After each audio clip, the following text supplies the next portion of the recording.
大家好，我是丽姐，欢迎大家来听相亲故事，感谢大家的订阅。今天要给大家讲的故事，绝对是我这么多年做红娘见过的最让人动容的故事之一。故事的主角是一位来自山东的姑娘小文和一位台湾的 IT 男士阿伟。这个故事告诉我们，真爱往往在你不经意间出现，而且有时候最打动人心的往往是那些不经意的小细节。小文今年28岁，是山东济南人，在一家外企做市场总监，年薪30多万。我们第一次见面是在去年冬天，那天济南下着小雪，他穿着一件米色大衣，踩着细高跟，妆容精致地走进了咖啡厅。丽姐，我真的不想再委屈自己了。小文一坐下就直接开门见山，家里逼着相亲，我已经见了7个相亲对象了，每一个都让我觉得无法接受，可家里人还是觉得我太挑剔。我连忙安抚他，慢慢说，别着急，跟丽姐说说那7次相亲都是什么情况。原来小文这1年来被家里安排了7次相亲，第一个是本地一家国企的小领导，见面第一句话就问他，你做饭好吃吗？我妈做的饭可好吃了，你以后得多跟我妈学学。第二个是一位医生，全程在聊他有多忙，以后结婚了，家务你多担待点。第三个是老乡介绍的房地产销售，见面就开始炫耀自己工作能力强，我上个月卖了3套房，提成拿了5万多呢。小文翻了个白眼说，丽姐，我每个月工资奖金加起来都不止这个数，他还在我面前炫耀。第4个是亲戚介绍的公务员，全程低头玩手机，问一句答一句。第5个家里条件不错，但是3句话不离他妈。我妈说女孩子要贤惠，我妈不喜欢儿媳妇化浓妆，我妈觉得结婚第2年就要生孩子，听得我头都大了。小文叹了口气说，第6个相亲对象条件其实还不错，但是他全程在教育我怎么投资理财，好像我是个财商为零的小白似的，完全不尊重我的职业成就和经济独立。第7个更绝，一见面就问我，你是不是上年纪了，急着找对象？别担心，我不嫌弃你，气得我直接走人。听完小文的经历，我心疼地拍拍他的手，你遇到的这些男生确实挺让人无语的，不过别灰心，好的姻缘需要等待。丽姐，我不是着急结婚，我是不想将就。你说我提的要求过分吗？我就希望找一个尊重我、理解我、能和我平等相处的人。我不需要他多有钱，但至少要有自己的追求和上进心。最重要的是，他得把我当成独立的人看待，而不是他生活的附属品，或者是他妈妈的儿媳妇工具人。我点点头，这不过分，一点都不过分。正好那段时间，我认识了一位台湾来的 IT 企业高管阿伟。阿伟是通过朋友介绍来找我帮忙的。他今年32岁，在大陆一家知名科技公司做技术总监，年薪100万以上。阿伟长得一表人才，身高1.85米，戴着黑框眼镜，笑起来温文尔雅，说话声音低沉有磁性。虽然是理工男，但气质出众，谈吐不凡。丽姐，我在台湾读完大学后就来大陆发展了，这么多年一直忙着工作，现在公司稳定了，也想找个合适的人安定下来。阿伟说，但我在大陆的社交圈子比较窄，朋友都是工作上认识的，很难遇到合适的女生。听他这么一说，我第一时间就想到了小文。说实话，很多大陆女孩对台湾男生有些刻板印象，觉得台湾经济不行，男生赚不到钱。其实这完全是误解。台湾社会非常发达，尤其是科技、医疗、教育等领域都很先进，而且台湾男生普遍比较温柔体贴，尊重女性，这一点是很多大陆姑娘欣赏的。阿伟啊，我觉得我这里正好有个很适合你的姑娘，山东人，很独立，很有主见，在外企做市场总监，年薪也不低。最重要的是，她也很渴望找到一个能真正尊重她的人。阿伟听了很感兴趣，丽姐，那您看什么时候方便安排我们见面？就这样，我安排了小文和阿伟的第1次见面。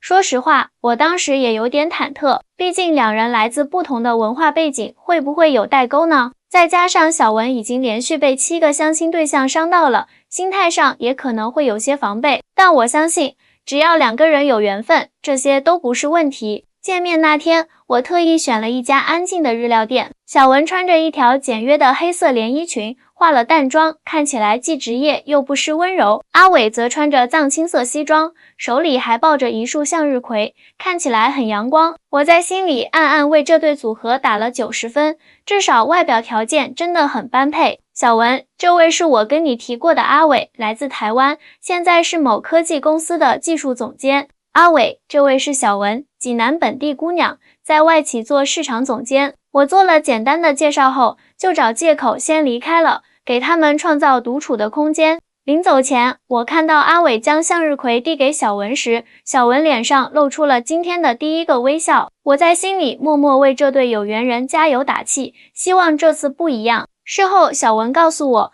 他一开始对这次相亲其实是有些抵触的，尤其是听说对方是台湾人，他心里还嘀咕，台湾那边经济不是不太好吗？这真是大陆人常有的误解。实际上，台湾在很多领域都很发达，尤其是科技、医疗和服务业。而且台湾男生普遍比较温柔细心，这点跟大陆的直男癌简直是天壤之别。丽姐，我一开始真的很怀疑，小文后来跟我分享，但是当阿伟递给我那束向日葵的时候，他说的第一句话就让我觉得不一样。阿伟当时说，听丽姐说你喜欢向日葵，他们总是追着阳光走，就像你一样积极向上。这句话让小文一下子有种被看见的感觉。他告诉我，丽姐，那7个相亲对象，没有一个人会记得我喜欢什么花，更别说了解我的性格了。两人入座后，服务员递上菜单。这时候，阿伟的表现再次让小文刮目相看。你有什么忌口的吗？阿伟轻声问道。我不太能吃辣，海鲜也有点过敏。小文回答。好的，那我们点些清淡的菜吧。阿伟接过菜单，先询问小文喜欢吃什么，然后才开始点菜。这看似是小事，但对经历了7次失败相亲的小文来说，这种被尊重、被关心的感觉简直太珍贵了。前面那些相亲对象，有的直接点自己爱吃的，有的甚至还说女孩子少吃点多好，把小文气得不行。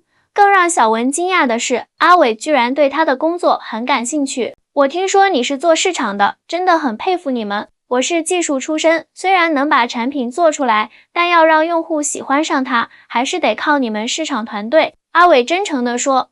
小文一听就乐了，哎呀，你们技术才是核心好不好？没有好产品，我们市场再厉害也没用啊。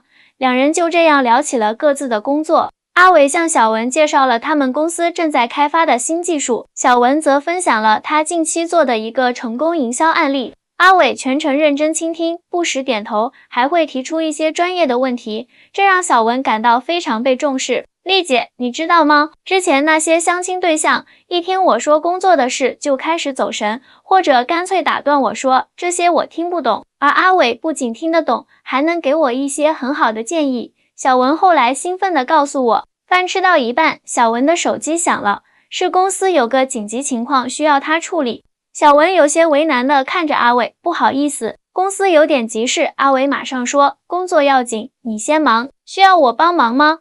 小文婉拒了他的帮忙，但心里却暖暖的。以往相亲时，如果他接工作电话，对方不是一脸不悦，就是冷嘲热讽，女人还是以家庭为重。而阿伟不仅理解他工作的重要性，还主动提出帮忙，这种对职业女性的尊重让小文非常感动。处理完工作，小文有些不好意思，真是不好意思，第一次见面就这样。没关系，我理解的。阿伟微笑着说，我们公司也经常有突发状况，有时候半夜都得爬起来处理。两人就职场压力聊了起来，发现彼此都是工作狂，为了事业可以不顾一切，这种共鸣让他们更加投机。饭后，阿伟提议散步消食。初春的济南，柳树发出嫩芽，微风拂面，很是惬意。你在大陆这边住了多久了？小文问道。已经10年了，大学毕业后就来这边发展。阿伟回答，刚来的时候还不适应，现在已经习惯了。不过有些台湾的习惯还是改不掉。比如呢？小文好奇地问。比如说话方式吧。阿伟笑着说，我说话可能会比较温和，有时候同事们开会争得面红耳赤，我还在说，我觉得这样或许不太好，结果大家都觉得我优柔寡断。小文忍不住笑出声，这就是文化差异啊。大陆这边确实比较直接，有什么说什么。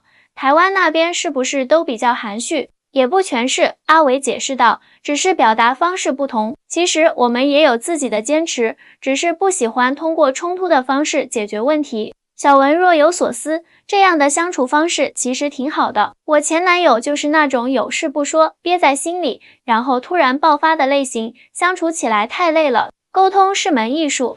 阿伟点点头，在台湾，我们很注重说话留3分余地，尊重对方的感受。但来到大陆后，我也学会了更直接地表达自己的想法，这样效率确实高一些。两人越聊越投机，从工作聊到生活，从兴趣爱好聊到人生规划，时间不知不觉就过去了。直到小文看表，才发现已经晚上10点多了。天啊，这么晚了！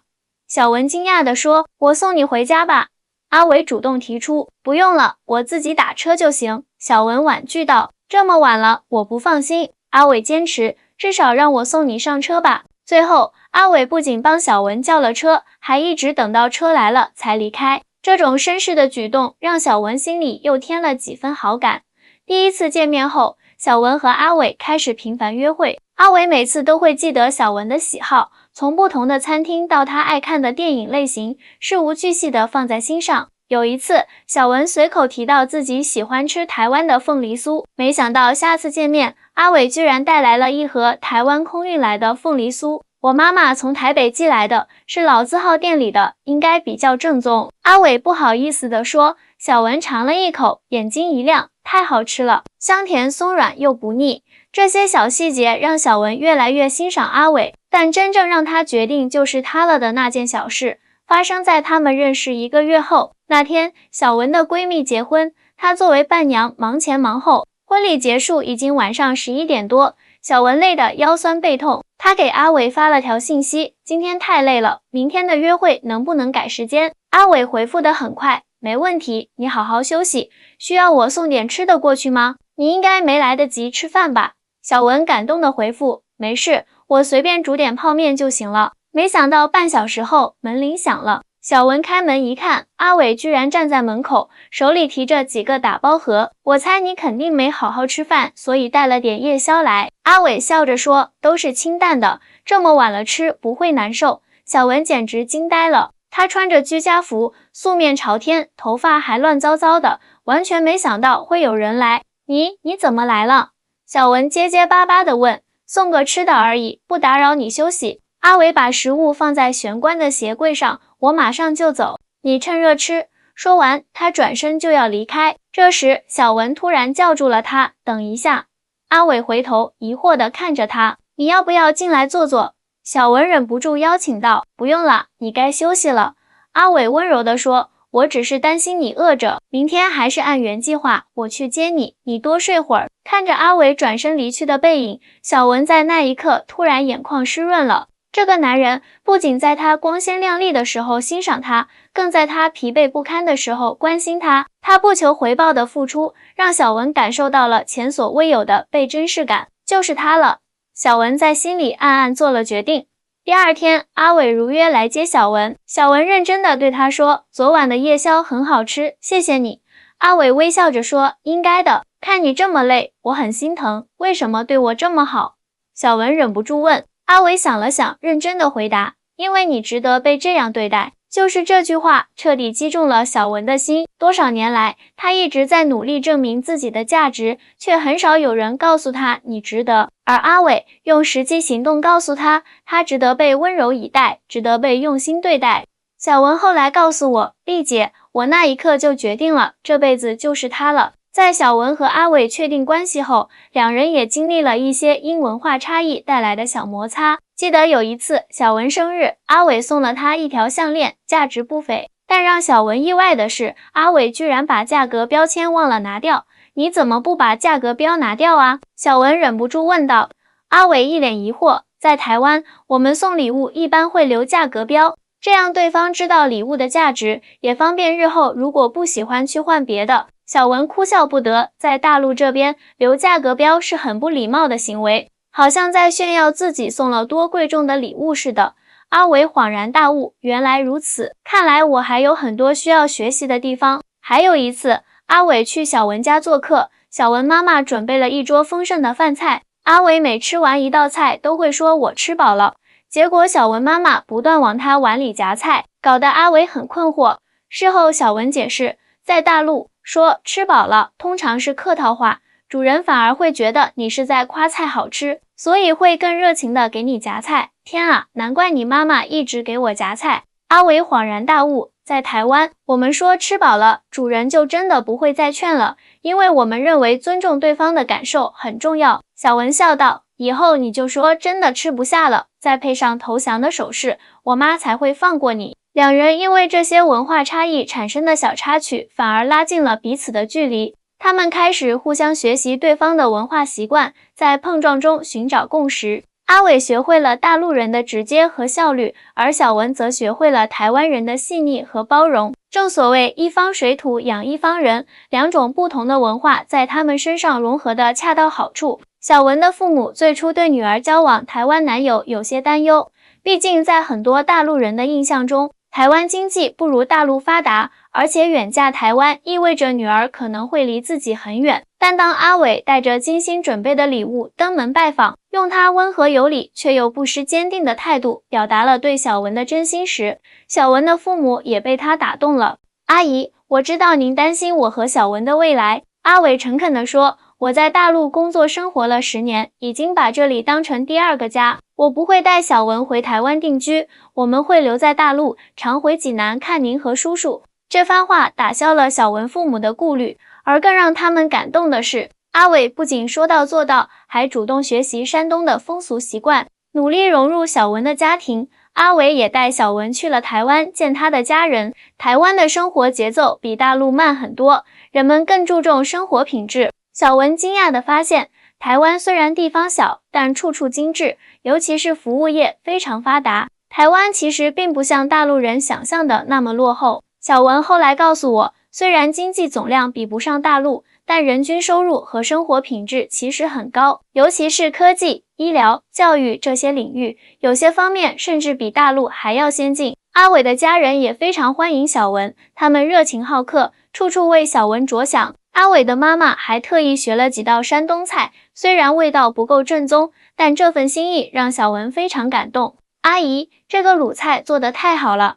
小文由衷赞叹道，哪里，肯定比不上你家乡的味道。阿伟妈妈谦虚地说，不过我很喜欢山东菜的风格，将来你有空可以教我做。一定。小文开心地答应。这趟台湾之行让小文更加了解了阿伟的家庭背景和成长环境，也让他明白了为什么阿伟会如此温柔体贴，这是源自他的家庭教育和台湾社会的文化熏陶。交往1年后，在一个浪漫的夜晚，阿伟向小文求婚了。他没有选择豪华的餐厅或人多的广场，而是选在了他们第一次见面的日料店，那个见证他们爱情开始的地方。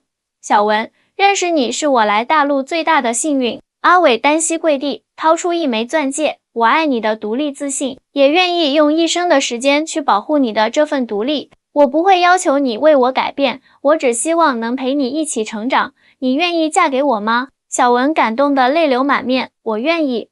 我当然愿意。婚礼上，小文穿着中式礼服，又披上了白纱，完美融合了两地的婚礼传统。阿伟的台湾亲友和小文的山东亲友欢聚一堂，虽然口音不同，但笑容是相通的。现在，小文和阿伟已经结婚2年了，去年还有了一个可爱的宝宝。他们在济南和台北都有家，每年会分配时间两边住。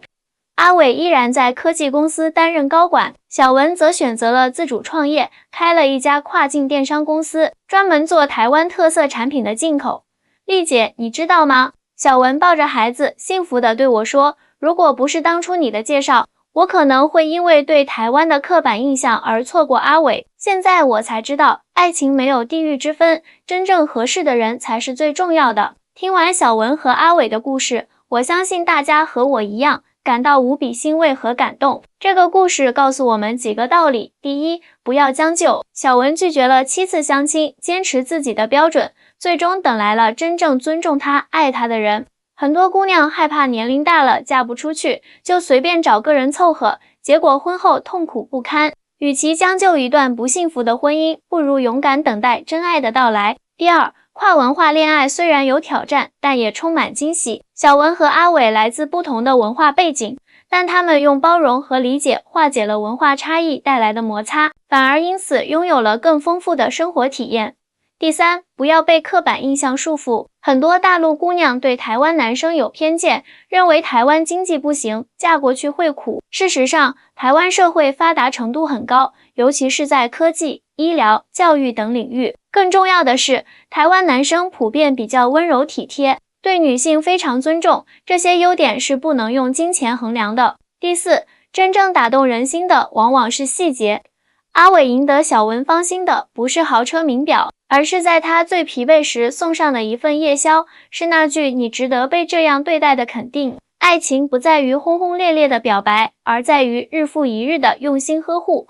现在，我常用小文和阿伟的故事来鼓励那些在婚恋道路上迷茫的姑娘，不要害怕拒绝不合适的人，也不要因为一些表面的条件而错过真正值得的缘分。说起来，自从小文和阿伟的故事传开后，找我咨询台湾男士相亲的大陆姑娘多了不少呢。这也让我意识到，作为红娘，我们的责任不仅是牵线搭桥，更要帮助人们打破偏见，寻找真正适合自己的另一半。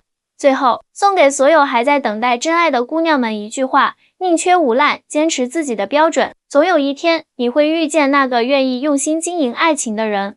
好啦，今天的故事就讲到这里。如果你们喜欢，请点赞订阅，下期我会带来更多精彩的婚恋故事。我是丽姐，我们下期再见。